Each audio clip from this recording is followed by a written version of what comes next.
Kalau Abah kalau pengen maju, maka amal yang kita lakukan itu harus di atas rata-rata. Jadi kalau amal yang kita lakukan sama saja dengan orang lain itu berarti bukan bukan di atas rata-rata. Abah kan hanya memberi contoh gitu ya. Contohnya amal di atas rata-rata itu kalau malam hari gitu ya. Itu kalau orang lain sudah tidur, kita masih melek. Orang lain masih tidur, kita sudah melek, itu di atas rata-rata. Tapi kan bukan hanya melek, ada amaliyah yang harus kita lakukan. Apa amaliyahnya?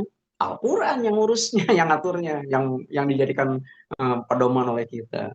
Gitu ya. Az-Zariyat ayat yang ke-17. Kanu qalilan minal laili ma yahjaun. Jangan terlalu banyak tidur pada waktu malam hari. Gitu. Ya, itu yang bukan ucapan abang. Abah itu hanya memberikan penjelasan. Itu semuanya ayat Al-Quran. Ayat itu mana? Ikhwan akhwat di seluruh penjuru dunia yang sedang mengikuti acara manakib online internasional. Yang saya cintai, yang saya banggakan. Besok tanggal 14, sebenarnya mulai malam hari ini, karena dimulai daripada matahari terbenam. 14 bulan Sya'ban 1447 Hijriah. Pada saat matahari terbenam, besok itu dipopulerkan dengan sebutan malam nisfu Sya'ban, separuh bulan Sya'ban. Separuh bulan Sya'ban itu sendiri kalau bagi kita dalam artian orang yang sudah ditalkin itu kan harus tunduk kepada aturan rujukan di dalam melaksanakan amaliyah. Amaliyah yang saya maksud adalah sholat sunat malam nisfu Sya'ban. Seperti kita ketahui kan dicantumkan di dalam kitab Al-Bunyah itu ya juz 1 halaman 200 sekian karena ada halaman berbeda, mungkin cetakan yang berbeda. Yang pada dasarnya melaksanakan sholat sunat nisfu Sya'ban itu 100 rakaat, 50 kali salam, dengan ketentuan setiap rakaat membaca surat Al-Ikhlas sebanyak 10 kali selepas melaksanakan membaca surat Al-Fatihah. Dan itu rutin kita lakukan. Namun di luar sana eh, apa namanya agak ada riak. Yang saya maksudkan riak itu adalah menganggap bahwa sholat nisfu Sya'ban itu tidak ada dari sononya.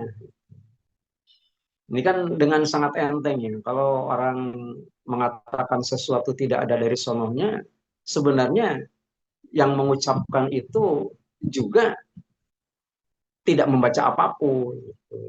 Coba kalau kita membuka paling tidak ya kitab-kitab populer. Kitab-kitab populer yang ada di tengah-tengah masyarakat. Baik di kalangan pondok pesantren ataupun di lembaga-lembaga pendidikan keagamaan. Itu kan kita berujukan kan banyak. Ini sekedar untuk menepis saja gitu ya. Di dalam kitab Sahih Ibnu Hibban, ini juz ke-12, kan banyak ya. Buku apa kitabnya berjilid-jilid. Pada jilid yang ke-12 itu halaman berapa ya? Halaman 481. Itu ada hadis nomor 5665. Itu nomor hadis ini. 5665 di mana disebutkan Rasulullah Shallallahu Alaihi Wasallam itu mengatakan begini, Yabtali'ullahu ila khalqih fi lailatin nisfi min Sya'ban. Jadi pada waktu malam nisfu Sya'ban, besoknya ya, besok pada saat matahari terbenam, itu Allah Subhanahu wa taala itu apa namanya? memperhatikan, memperhatikan dengan seksama kalau manusia. Memperhatikan sudah dimulai sebelum matahari terbenam. Orang-orang begitu gempita menuju tempat-tempat melaksanakan sholat nisfu Sya'ban. Itu sudah dipantau oleh Allah Subhanahu wa taala, gitu ya. Itu fayak firu ila khalqi. semua manusia yang mempersiapkan semacam begitu, itu diampuni dosanya oleh Allah Subhanahu wa taala. Gitu ya. Nah, tetapi ada sambungan sambungan kalimatnya, sambungan hadis itu sendiri. Eh, illa limusyrikin. Orang yang berbuat syirik itu tidak akan diampuni. Ada dua kelompok itu. Pertama, illa limusyrikin. Eh, yang pertama orang musyrik, yang kedua adalah musyahinin, orang yang bermusuhan. Nah, ini merupakan satu apa namanya satu bukti bahwa ternyata memang nisfu Sya'ban itu sendiri bukan tidak ada dari sononya gitu. Memang dicontohkan oleh Rasulullah SAW. Allah saja menyengaja gitu ya turun ke langit dunia untuk memberi ampunan kepada orang yang melakukan sholat nisfu Sya'ban.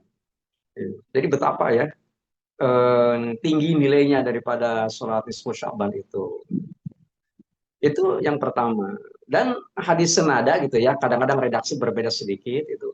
Itu juga dicantumkan dalam kitab-kitab lain, semacam Sunan Ibnu Majah gitu ya. Sunan Ibnu Majah pada jilid ke-1 itu halaman 680. Itu dicantumkan kalimatnya begitu. Jadi Allah Subhanahu wa taala memantau, memperhatikan setiap orang yang melaksanakan sholat sunat nisfu Sya'ban. Malah mayoritas masyarakat kita itu kan berafiliasi kepada mazhab Syafi'i gitu ya. Itu bisa dilihat dari pondok-pondok pesantren, biasanya kitab-kitab yang dikaji oleh para santri semua, hampir semuanya itu bermazhab Syafi'i. Itu kan kalau di pondok pesantren kan mulai daripada kitab-kitab yang kecil gitu, semacam kalau fikih umpamanya kitabnya kitab Sapina, Kasyifatus saja dan sebagainya gitu ya. Sampai yang agak gedean dikit, Fathul Mu'in, Fathul Wahab. Yang saya tahu ada satu pesantren ya kalau di Jawa Barat itu di mana itu di Ciamis itu ya, Darussalam Ciamis itu ya. Kalau itu bukan hanya berafiliasi kepada mazhab Syafi'i pondok pesantren itu, karena kitab-kitab yang dikajinya pun ada yang mukoronah, perbandingan gitu ya. Semacam kitab Bidayatul Mujtahid itu dikaji kalau di pondok pesantren itu. Padahal kan Bidayatul Mujtahid bukan bukan bermazhab Syafi'i, bukan. Kitab itu tidak membicarakan itu. Tapi mukoronah, muqaranatul mazahib. Malah di dalam ilmu fikih yang lain yang dikaji di sana adalah Kitabul Fiqh alal Madzahibil Arba'ah gitu ya. Karangan Abdurrahman Al-Jazairi. Itu jadi begitu banyak gitu ya orang-orang yang apa ya melakukan eh, melaksanakan amaliyah itu berdasarkan sumber. Tuh. Kalau kita nggak usah diomongin, kalau kita kan kita punya algonya, gitu. Algonya kan kanan Tuhan Syekh. Gitu. Masa ya Tuhan Syekh yang mengarang kita nggak melakukan kan mustahil. Maksud saya mayoritas Muslim kita adalah berafiliasi kepada mazhab Syafi'i. Imam Syafi'i saja, gitu ya. Di dalam buku karangan beliau yang terkenal Al-Um ya, Al-Um kan Al-Um tuh bukunya apa termasuk tebal gitu, bukan buku kecil gitu. Kalau buku kecil semacam Tahrir itu ya buku-buku kecil tuh yang begitu. Nah, kalau di Bogor nih di Pasar Anyar aja harganya hanya 2.500 perak gitu. Kitab Tahrir itu murah sekali gitu ya. Tapi meskipun murah itu menjadi rujukan bagi hakim di pengadilan agama gitu ya. Jadi harus harus dikuasai. Hakim agama itu harus menguasai kitab Tahrir gitu ya. Karena pada halaman 125 ada kalimat man Allah qatolakon disifatin wa qa'a biwujudiha amalan bi muqtadal lafzi. Nah, itu terkait dengan masalah NTCR biasanya kalau di apa di pengadilan agama. Nah, Imam Syafi'i itu pada jilid 1 ya, kitab Al-Um halaman 261 itu menyebutkan begini, inna du'a yustajabu fi khomsi layalin. Kalimatnya begitu. Doa itu ijabah, diterima, dikabulkan oleh Allah Subhanahu wa taala pada 5 malam. Nah, disebut satu-satu gitu ya. Fi Lailatul Jum'ah. Ini menurut Imam Syafi'i karena yang menulisnya yang mengarangnya Imam Syafi'i kitab Al-Um itu. Jadi malam Jumat termasuk waktu timing tepat untuk berdoa gitu. Yang kedua di Lailatul Adha pada waktu malam takbiran haji. Eh, Kemudian Walailatul Fitr pada waktu malam takbiran Idul Fitri. Yang keempat di awali Lailati min Rajab, malam pertama bulan Rajab. Nah, yang terakhir adalah fi Lailati nisfi min Sya'ban. Ini al-um ya, kitab al-um, kitab induk. Nah, jadi Imam Syafi'i sendiri eh, penghulu mazhab ya di dalam melaksanakan amalnya itu mengatakan begitu. Jadi kalau memang tidak disyariatkan oleh Rasulullah SAW, mana mungkin ya kapasitas imam mujtahid semacam Imam Syafi'i semacam begitu itu tidak akan menulis begitu. Jadi malam nisfu Sya'ban termasuk malam yang di situ diperhatikan doa setiap manusia oleh Allah Subhanahu wa taala. Kalau di dalam kitab Sunan Ibnu Majah itu kan siapa yang yang minta ampun akan diampuni dosanya. Siapa yang meminta rizki akan dikabulkan. Macam-macam gitu. Itu dalam dalam dalam kitab Sunan Ibnu Majah terkait dengan masalah nisfu Sya'ban gitu. Jadi pada dasarnya bagi kita mah nggak usah mempertimbangkan apalagi memperdebatkan di mana sandaran sebagainya gitu. Kalau kita kan sandaran kita adalah Al-Qur'an. Sandaran kita Al-Qur'an, Al-Hijr ayat yang ke-65. Fattabi adbarohum. Itu sandaran kita. Kita ikut dari belakang. Kita mah nggak usah enak sebenarnya ya, nggak usah nyari dalil dan sebagainya karena semuanya diberikan disampaikan oleh yang mulia penguasa Allah sebagai mursyid kita. Hanya untuk tahun sekarang itu kan dikeluarkan maklumat gitu ya. Jadi besok itu tanggal 14 itu sangat dianjurkan untuk berpuasa. Biasanya kan Abah hanya menganjurkan lewat maklumat itu adalah puasa pada malam Jumat pertama bulan Rajab gitu. Tapi untuk yang tahun sekarang itu ada keistimewaan. Abah kan mursyid. Yang namanya mursyid melihat apa yang kita tidak lihat. Mursyid itu mendengar apa yang kita tidak dengar.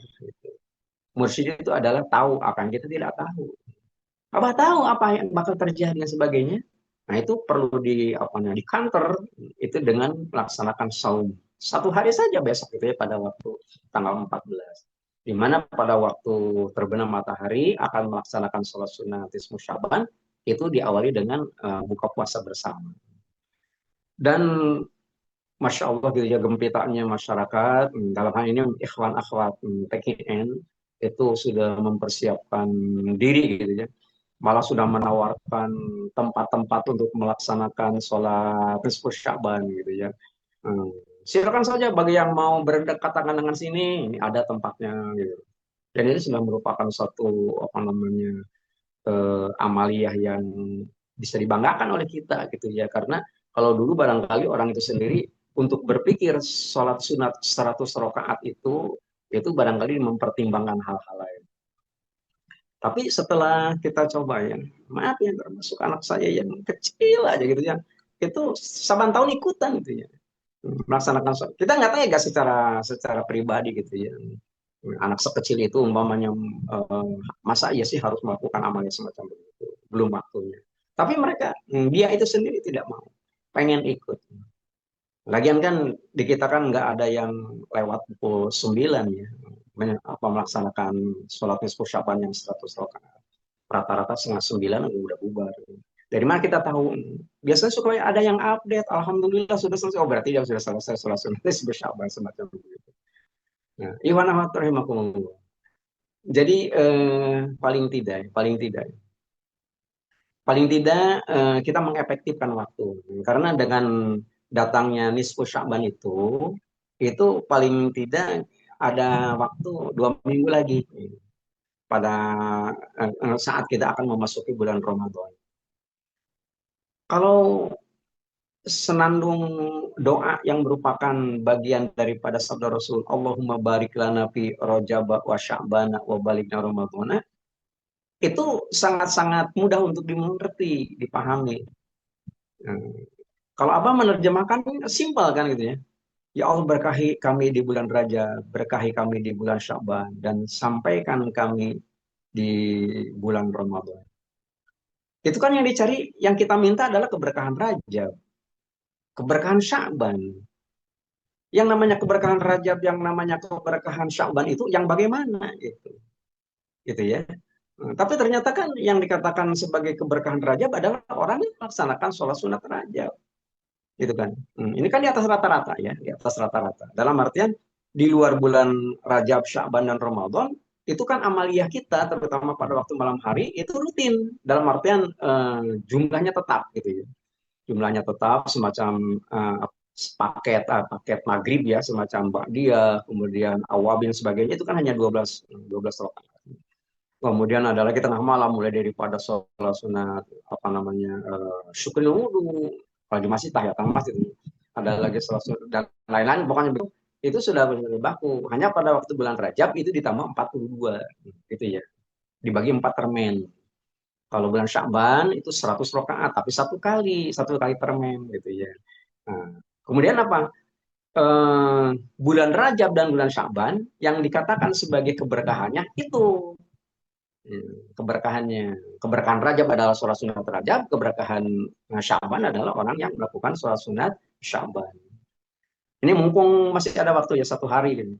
Besok kita persiapkan yang supaya lebih seksama kita melaksanakan. Uh, ada cerita ya, cerita dari Abah gitu. Selama Abah bermakmum kepada Abah Ano, mursyid kita gitu, silsilah ke-37. Abah awas bermakmum kepada Abah Anom. Kalau melaksanakan sholat sunat nisfu Sya'ban itu belum pernah gitu ya. Satu rakaat itu sendiri pol membaca surat Al-Ikhlas 10 kali gitu ya. Jadi belum sempat 10 kali Abah Anom karena jadi imam itu sudah rukuk gitu. Masa iya makmum menyempurnakan bacaan sampai 10 kali kan enggak ya. Kan yang namanya imam kan liu tamabi untuk diikuti. Kalau imam ruku kita ruku meskipun umpamanya belum sampai 10 kali. Gitu. Makanya sekarang agak ramai dicari gitu ya imam yang kira-kira nggak terlalu lama lah. Bacaannya agak cepat macam-macam lah. Sah-sah saja hukumnya kok gitu ya. Nggak usah diperdebatkan masalah begitu selama rambu-rambu ilmu tajwid diperhatikan gitu. Dan lain sebagainya. Itu kan banyak ya, kalangan-kalangan kita para yang menguasai masalah semacam ini. Gitu ya. Nah, jadi setelah kita melewati Rajab, melewati Sya'ban, tentu yang kita hadapi adalah bulan Ramadan gitu. Jadi dengan adanya penambahan apa namanya jumlah rakaat sholat di 2 bulan ini gitu ya, yang diharapkan nanti pada waktu bulan Ramadan kita tidak mengalami kesulitan mengatasinya gitu. Padahal Allah Subhanahu wa taala tidak akan memberatkan. La yukallifullahu nafsan illa Allah tidak memikulkan beban melebihi kemampuan makhluknya. Jadi kalau di antara makhluk ada yang merasa terbebani itu bukan karena aturan Allah, bukan karena ayat Al-Qur'an. Gitu ya. Orang yang merasa terbebani karena mempunyai 2 kelemahan. Yang pertama, salah menggunakan pikulan. Gitu ya. Pikulannya apa? Pikulannya dikiranya membaca surat Al-Ikhlas itu sendiri seperti Imam Murata. Bismillahirrahmanirrahim. Qul huwallahu ahad. Kalau bacanya semacam begitu, ya mungkin tengah malam, lewat tengah malam, mungkin bisa sampai dini hari baru baru selesai. Kan tidak begitu.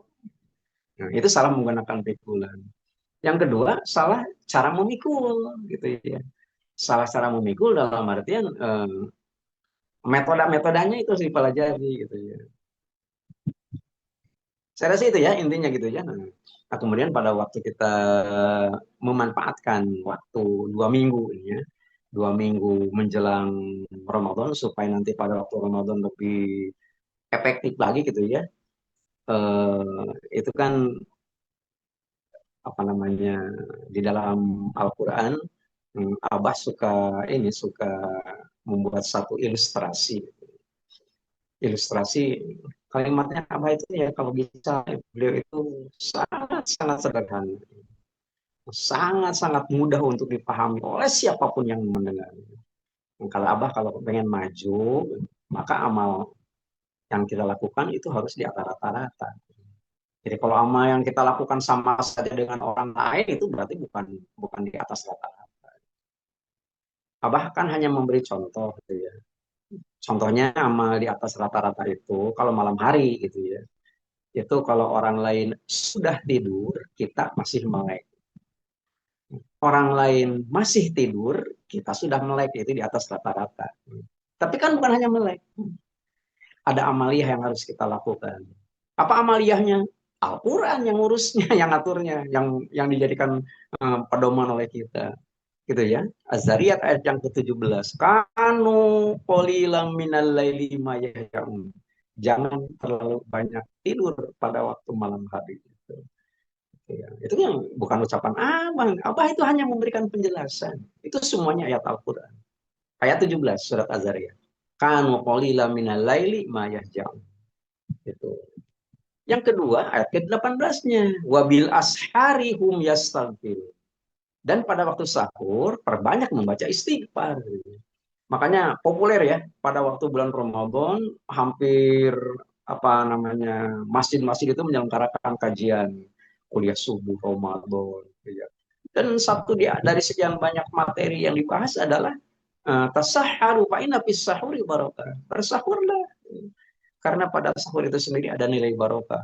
Hanya saja yang namanya fa'ina fis sahuri barokah itu sendiri masyarakat di luar sana menerjemahkan makan sahur gitu ya. Nggak dilarang kok nih, karena kan kita akan menahan lapar gitu ya, menahan tidak makan pada waktu siang hari kan rata-rata 10 jam. Mulai dari terbit fajar sampai terbenam matahari 10 jam. Wajar kalau memang itu diterjemahkan mengandung nilai barokah. Tapi kan kalau dikaitkan dengan ayat 18 surat Az-Zariyat, wabil ashari hum yastaghfirun, ada amal yang harus kita lakukan. Dan itu bisa jadi menjadi lebih berkah gitu ya. Apa itu istighfar?